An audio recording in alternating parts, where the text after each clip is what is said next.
Fifth position లో Avinash, fourth position లో ప్రేరణ already eliminate అయిపోయినట్టుగా మనం నిన్న డిస్కస్ చేసుకున్నాం కదా. సో ఇవాళ థర్డ్ పొజిషన్ లో నబీల్ కూడా ఎలిమినేట్ అయినట్టుగా ఇన్ఫర్మేషన్ అయితే వస్తుంది అనమాట. ఎస్, థర్డ్ పొజిషన్ లో నబీల్ కి యాక్చువల్లీ సూట్ కేస్ ఆఫర్ కూడా చేసిండ్రంట. కాకపోతే నబీల్ ఏంటంటే నేను ఉంటే ఆడియన్స్ ఓట్తో ఉంటా, లేకుంటే లేదు అన్నట్టుగా ఖరాఖండిగా చెప్పేశారు.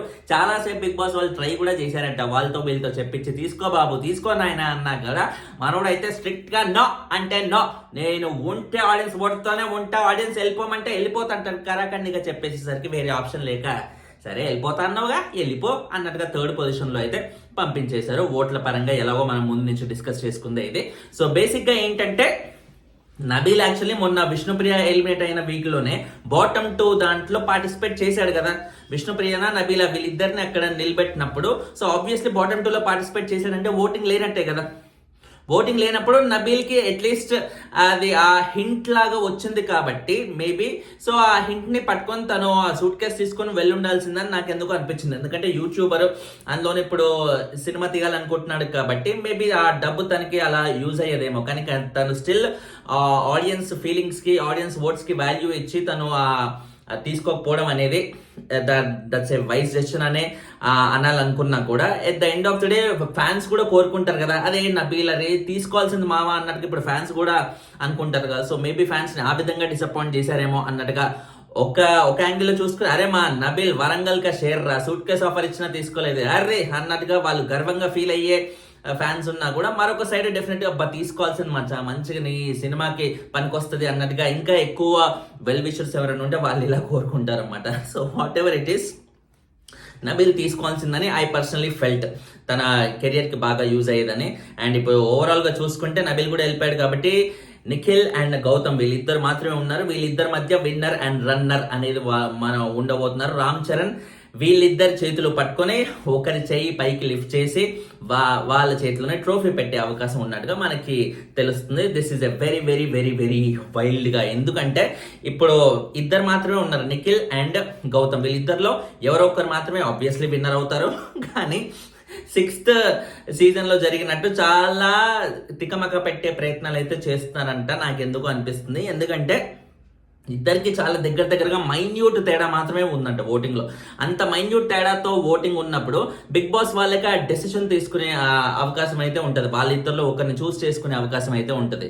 సో ఇప్పుడు చూస్ చేసుకోవాలంటే నిఖిల్ వచ్చేసి మా టీవీలో జరిగే సీరియల్స్ లో ఆయన ఆల్రెడీ సీరియల్స్ లో బాగా ఫేమస్ కాబట్టి ఇప్పుడు బిగ్ బాస్ టైటిల్ విన్నర్ ఇప్పుడు ఒక సీరియల్ చేస్తున్నాడు, కొత్త సీరియల్లో తను ఉంటున్నాడంటే ఆబ్వియస్లీ అదే ఆ సీరియల్ కి తెలియకుండానే ఒక క్రేజ్ అనేది వచ్చేస్తుంది. సో బిగ్ బాస్ స్టార్ మా వాళ్ళ సీరియల్ కి అది చాలా యూజ్ అవుతూ వస్తుంది. సో ఆ యాంగిల్లో ఆలోచిస్తే నిఖిల్ ని విన్నర్ చేసే అవకాశం ఉంది. లేదో తమ్ముడే పేకాటే అన్నట్టుగా వాళ్ళు ఫెయిర్ గా వెళ్తే మటుకు గౌతమ్ ని విన్ చేసే అవకాశం అయితే ఉంది. సో ఏదైనా సరే ఓటింగ్ చాలా టగ్ ఆఫ్ వార్ గా జరిగింది కాబట్టి ఈ డెసిషన్ అనేది కొంచెం, అండ్ దానికి తోడు ప్రైజ్ మనీలో కూడా ఎక్కువ శాతం ఇప్పుడు నబీల్ కూడా ఎలాగో రిజెక్ట్ చేశాడు కాబట్టి లాస్ట్ ఉన్న ఈ ఇద్దరికి గౌతమ్ అండ్ నిఖిల్ మధ్య ఈ సూట్ కేస్ వార్ అనేది కొంచెం తీవ్రంగానే ఉండబోతుంది.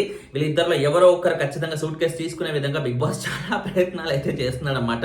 సో గౌతమ్ అయితే మొండి ఘట్టం అసలు తీసుకునే సమస్య లేదని I personally feel. So Gautam తీసుకోకపోతే ఇంకా నిఖిలే తీసుకుంటాడా, నిఖిల్ తీసుకుంటే ఇంకా ఆబ్వియస్లీ యునానిమస్ గా గౌతమ్ నే విన్నర్ గా డిక్లేర్ అయితే చేసేస్తారా.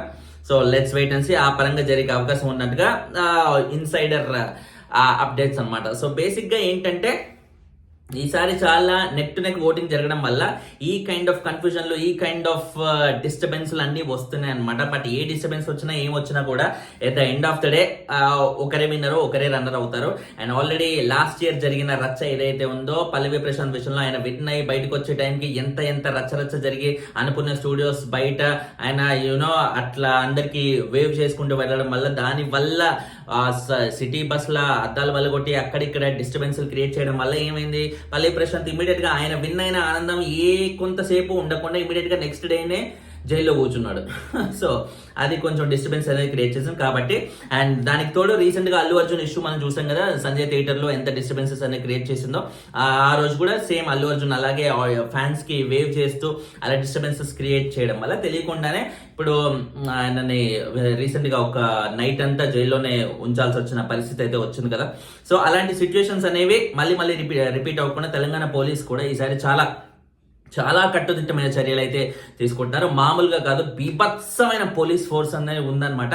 సో మాస్టర్, ఎవరైనా అన్నపూర్ణ స్టూడియోస్కి వెళ్ళాలనే ఆలోచన ఉంటే దయచేసి మానుకోండి. షో మీరు ఇంట్లోనే హ్యాపీగా చూసుకోండి. అనవసరంగా అక్కడ వరకు వెళ్ళి దొబ్బులు తినకండి. మీరు నిజంగా మీ ఫేవరెట్ కంటెస్టెంట్ని చూడాలంటే నెక్స్ట్ డే వెళ్ళి వాళ్ళ డైరెక్ట్గా ఇంటి ముందుకు వెళ్ళి నిల్చోండి, వేవ్ చేయండి, మీ ఇష్టం వచ్చింది చేయండి. బట్ ఇవాళ మట్టుకు వెళ్ళకండి. అన్నెసరీ డిస్టర్బెన్సెస్ క్రియేట్ అయ్యి మీ ఫ్యామిలీకి అన్నెసరీ ఆ బాధ అనేది మిగిల్చకండి. ఎందుకంటే ఇప్పుడు అల్లు అర్జున్ లాంటి వాళ్ళకి జైలుకి వెళ్ళక తప్పలేదు. మనం ఎంత చెప్పండి. సో అది కొంచెం చూసుకొని దానికి తగ్గట్టుగా బిహేవ్ అయితే చేయండి. అండ్ ఇవాల్టి ఓవరాల్గా ఎపిసోడ్ చూస్తుంటే ఎక్కువ శాతం అయితే ఎంటర్టైన్మెంట్ ఆస్పెక్ట్స్ లోనే కంప్లీట్ ప్రమోషన్ల భాగంగా అదే పరంగా ఆబ్వియస్లీ ఫినాల్ ఎపిసోడ్ ఎలా ఉంటుందో మనకు తెలుసు కాబట్టి ఆ ఎపిసోడ్ పరంగా అలాగే సాగుతున్నా కూడా మధ్యలో జరిగే ఈ ఎలిమినేషన్స్ అనేవి చాలా ఇంట్రెస్టింగ్ గా ఉండబోతున్నాయి కదా. సో అవినాష్ అయితే వెళ్ళిపోతాడు. తర్వాత ప్రేరణ కూడా సూట్ కేస్ ఆఫర్ వచ్చింది అన్నట్టుగా నిన్న మనం అప్డేట్ చెప్పుకున్నా కూడా ఆ సూట్ కేస్ ఆఫర్ లేదు. కేవలం వీళ్ళిద్దరిని డైరెక్ట్ గా ఎలిమినేట్ చేసి నబీల్ దగ్గరికి వచ్చినప్పుడు మాత్రమే సూట్ కేస్ ఆఫర్ క్లియర్ గా ఉంచినట్టుగా అయితే మా ఇన్ఫర్మేషన్ అయితే వచ్చిందన్నమాట. సో నబిల్ అయితే రిజెక్ట్ చేశాడు. మరి నిఖిల్ అండ్ గౌతమ్ లో వీళ్ళిద్దరిలో ఎవరు తీసుకుంటారా, అసలు తీసుకుంటారా లేదా, వీళ్ళు కూడా నో అంటే అప్పుడు అసలు ఫైట్ అనేది ఉంటుంది అనమాట. నో అంటే నో అని ఇద్దరు అయినప్పుడు ఆబ్వియస్లీ ఇంకా ఓటింగ్ ప్రకారంగానే వాళ్ళు ఒక డెసిషన్ తీసుకోవాల్సి వస్తుంది.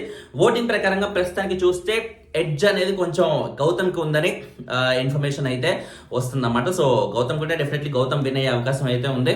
అండ్ ఇన్సైడర్స్ ఇన్ఫర్మేషన్ ప్రకారంగా గౌతమే అన్నట్టుగా ఆల్రెడీ నా స్ట్రాంగ్ సోర్స్, నాకున్న ఎంతో కొంత చిన్న సోర్స్ ద్వారా తెలిసింది ఏంటంటే గౌతమ్ హ్యాస్ దట్ ఛాన్సెస్, ఎక్కువ ఛాన్సెస్ అయితే గౌతమ్కే ఉన్నాయి ట్రోఫీ లిఫ్ట్ చేయడానికి అన్నది అయితే తెలుస్తుంది. మరి అది ఎంతవరకు నిజం ఏంటి అనేది తెలియాలంటే మరికొద్ది సేపట్లో, ఎందుకంటే ఇట్స్ ఆల్రెడీ టైం కాబట్టి ఎనీ టైం న్యూస్ సోషల్ మీడియాలో రాగానే ఇమీడియట్ గా నా ఇన్స్టాగ్రామ్ లో అయితే పోస్ట్ చేసేస్తాను. ఇన్స్టాగ్రామ్ ఐడి తెలుసు కదా, దిస్ ఈస్ ఫనీ అని. దిస్కి ఇస్కి ఫనీకి గ్యాప్ లేకుండా సెర్చ్ బాక్స్ లో సెర్చ్ చేయండి, ఆ పేజ్ అయితే దొరికేస్తుంది. అండ్ అది అప్డేట్ రాగానే ఇమీడియట్ గా ఇన్స్టాలో పోస్ట్ చేస్తాను. ఆబ్వియస్లీ ఏమన్నా వీలుంటే ఇక్కడ కూడా యూట్యూబ్ లో కూడా ఒక చిన్న షార్ట్ లాగా కూడా మనం చేసుకుందాం. సో ఫైనల్లీ చూసుకుంటే గౌతమ్ విన్ అయితే మాత్రం డెఫినెట్లీ వైల్డ్ కార్డ్ గా వచ్చినోడు, ఫస్ట్ టైం తను వైల్డ్ కార్డ్ గా వచ్చినోడు విన్ అవడం అండ్ జీరో పాపులారిటీతో, జీరో ఎక్స్పెక్టేషన్స్ తో మధ్యలో ఎలిమినేట్ అవ్వాల్సినోడు ఇప్పుడు విన్ అయ్యాడంటే అది ఏ రేంజ్ హైప్ క్రియేట్ చేస్తుంది. సో ఆ హైప్ ప్రాపర్ గా షోకి ఇప్పటి వరకు లేని సీజన్ 8 కి హైప్ ఫినాలే ఎపిసోడ్ ద్వారా జమ్మల రైజ్ అయ్యే అవకాశం అయితే ఉంది. ఆల్రెడీ రామ్ చరణ్ ఎంట్రీ ద్వారా అది ఎంతో కొంత హెల్ప్ అయినా కూడా గౌతమ్ విన్ అయితే మాత్రం డెఫినెట్లీ ఆ ఎక్స్పెక్టేషన్స్ అనేవి నెక్స్ట్ లెవెల్కి వెళ్ళిపోతుంది.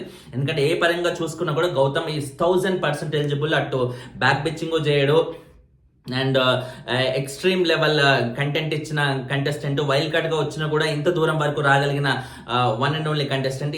ఇలా definitely Gautam's name is going to be in the history. తను గెలిచినా గెలవకపోయినా his name is going to be the history of Bigg Boss అని నాకెందుకో ఐ పర్సనలీ ఫీల్ అనమాట. సో మీకేమనిపిస్తుంది కింద కమెంట్ అయితే చేసేయండి. ఛానల్ ని సబ్స్క్రైబ్ చేసుకోండి. లైకులు కొడతాం అంటే ఎక్కువ మందికి వీడియోలు కనపడతాయి. దయచేసి లైకులు మిస్టేక్ అండి. బాయ్.